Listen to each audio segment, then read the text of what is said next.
I get to show you how to build a computer today. So, first step is you want to take your motherboard, that's what this is, out of its box and put it on the motherboard box. This isn't necessary, but it does help. I don't have the motherboard box, so I'm just going to be using the case. Next, you're going to want to find the CPU holder, that's what this is. It should be pretty easy, it's kind of hard to mistake. Open it, just like that. Grab your CPU, your central processing unit, and you're just going to want to slot it right in there. Just like that. Now, it's important to note, you want to try to line up these corners. You see this corner arrow right here? Line up the arrow. It would go in that corner. Just want to place it. I'm doing a bad job. Place it in. Place it in. Just like that. Do a little bit of a wiggle, make sure it's in there. Now that you have that done, push this down, push this up a bit, then back down, and then go to push this down. This is going to put up a lot of resistance. It's going to feel uncomfortable, but the only way you break it is if you go too slow, so you just want to go. Wasn't a great showcase of how fast you need to go. Okay, next is the RAM. I do not have the RAM for this motherboard, but I do have it for a different one, which is right here.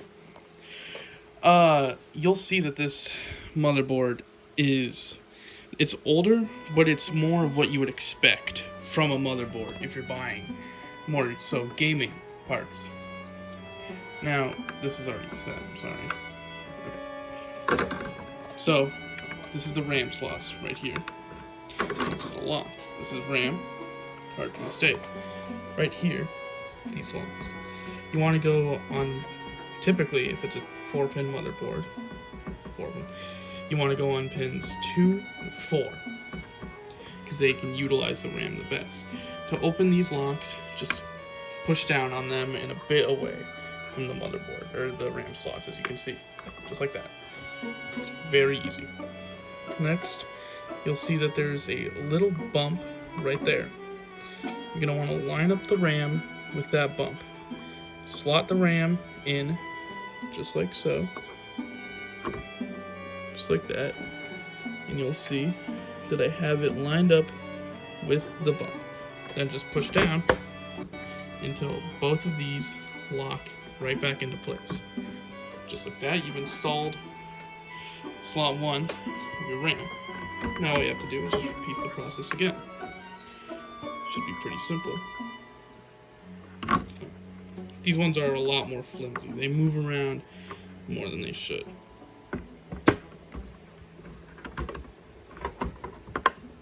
Just like that. You want to hear and feel it click. Now you've installed your RAM. We're going to assume that this motherboard has the RAM installed.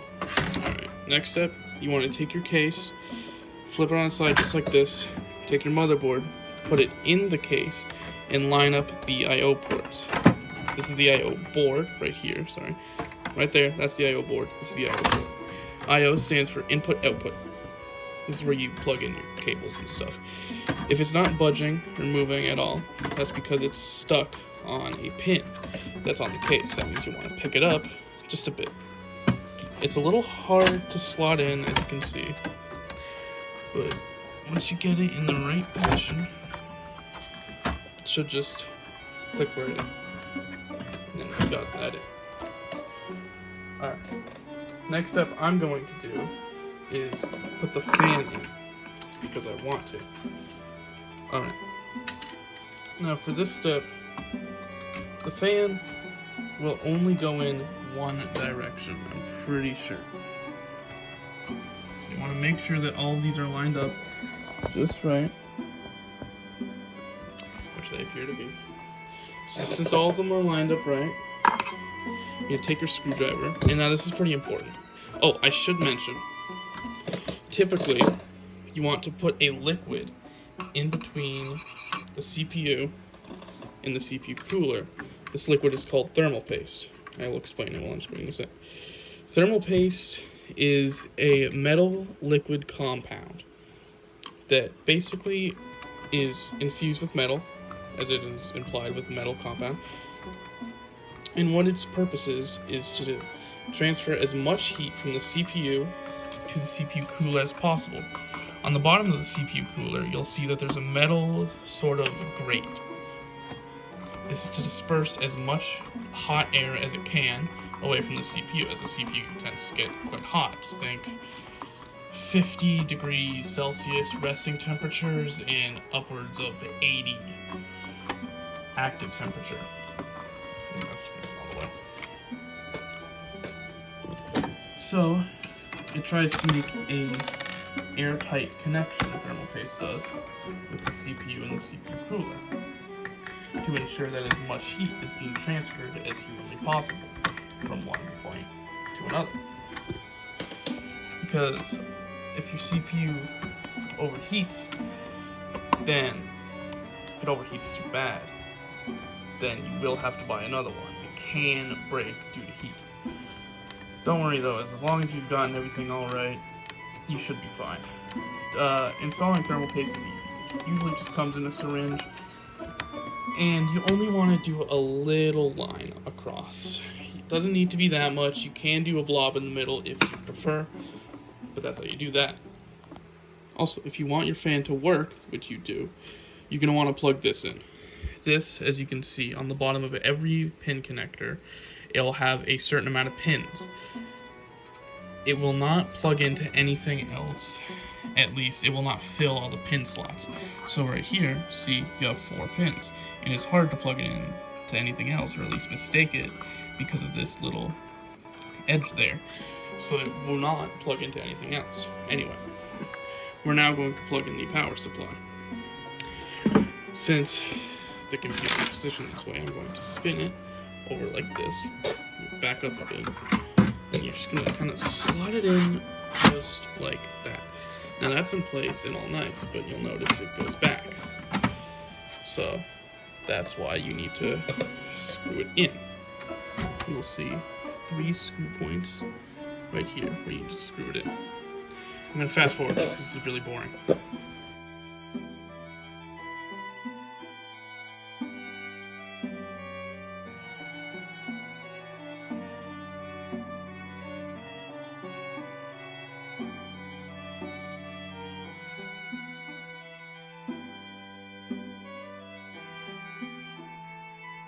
Now that you have all those screwed in, you can remember that you need to screw in the motherboard screws, because that's a good step.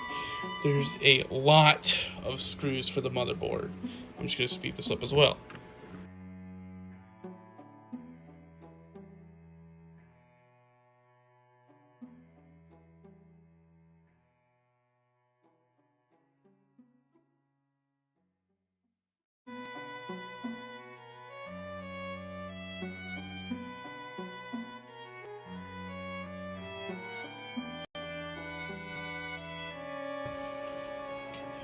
God, I hate screws. Remember, don't put your power supply in before you screw everything in. It will make it a lot harder.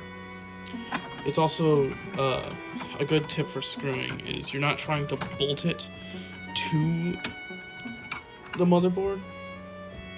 You're just trying to screw it into the motherboard. Okay, now that we finished that, we get the enjoyable task of plugging in all of these cables. Some of them, honestly most of them are pretty obvious. They'll have respective pins and colors on where they go. We do not use these right now. So you'll want to plug the 16 pin into the 16 pin connector. They, a lot of the time, will have different shapes on them too. These white ones, which will make sure that you cannot plug them in the wrong spot. Side note, this 4-pin next to the 16-pin is purely for overclocking support, which is just a fancy way of more electricity equals faster processing, but it'll make your computer hotter. Why does a Dell Optiplex need that? Sorry, just weird thought. Anyway, you'll see there's 1 pin missing from this, which correlates to that one right there. As you can see, there's a pin missing for it.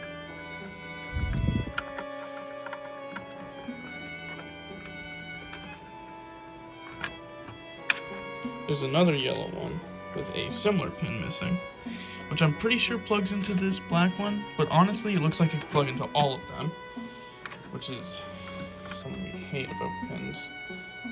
This black one has a very specific pin missing, though it does not appear to be, there it is, hooks up to that purple one. However, it appears to be stuck for some ungodly reason. Wait, does it? Yes, it does.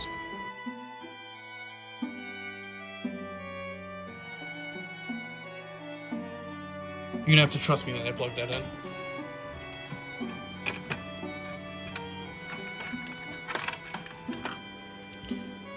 Next is a very similar looking one.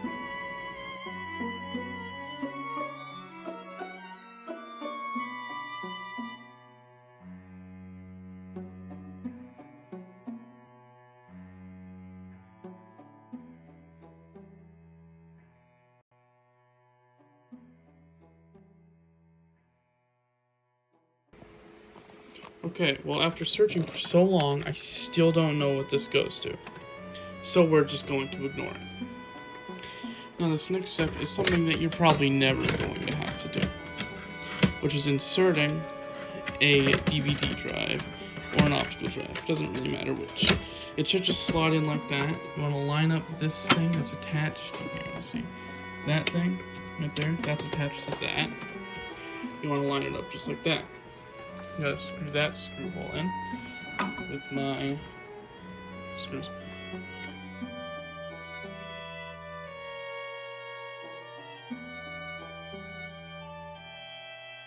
You also have to screw in the front of it, right here.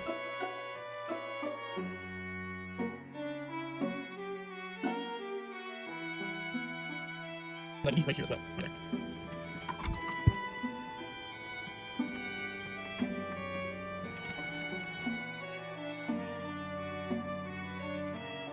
Now that you've gotten all that done, you are basically done. This is screwed in and everything. However, well, we're done with the screws. However, there's still a bit more we need to do.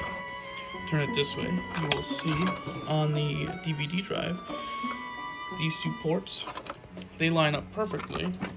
Or, well, rather they are a SATA connecting port, which is good, because I do not have a storage device to connect up, as an example. However, this is the exact port that SATA uses, which is what a lot of storage devices use, unless you're doing M.2, but I won't touch that.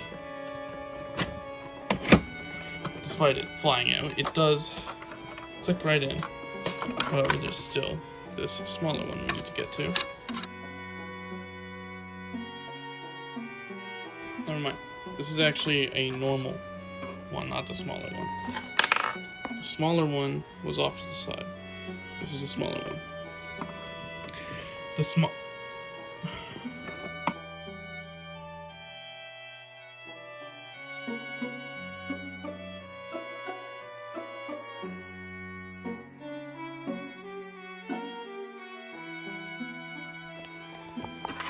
It ended up not being as hard as I thought it was. Still, not the easiest stuff. Definitely plug that in beforehand. Now, if you can, you want to pay close attention to that, even though my camera sucks, and then plug it in. I plugged it in on the wire. This would work if it had like an actual storage device hooked up to it and RAM. However, this computer is not the best right now because of one reason, other than it doesn't work. It needs a GPU, which goes right here. It also doesn't have a CMOS battery, but we'll get into that later. A GPU, graphics processing unit, is basically necessary for all computers. Unless you have integrated graphics on your CPU, you're going to need a GPU. Now, the same way you plug in a GPU is very similar to how you plug in your RAM. All you do is you just take your GPU. I'll use this as more of a physical object as an example. This is not what GPUs look like.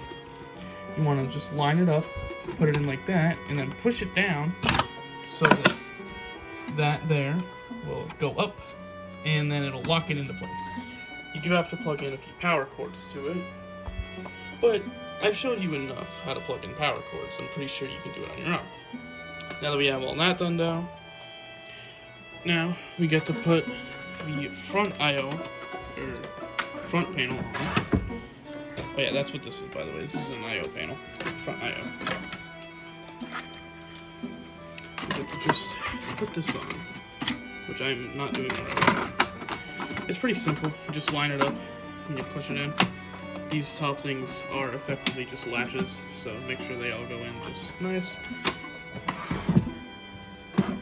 Flip it around.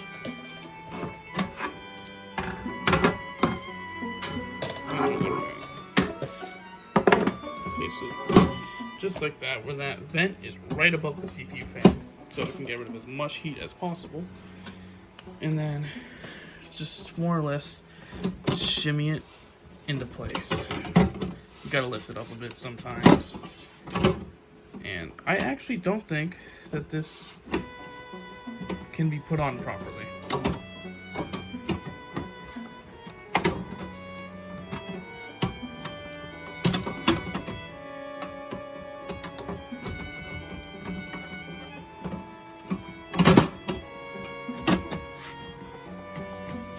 Normally with this, you would just line up the back and then you push forward on it. But as you can see, for some reason that messes this up. But that is how you normally do it. Now, before I go, a few tips. Number one, assuming you do have a dedicated graphics card, which is what you should always have, never, and I mean never, assume these are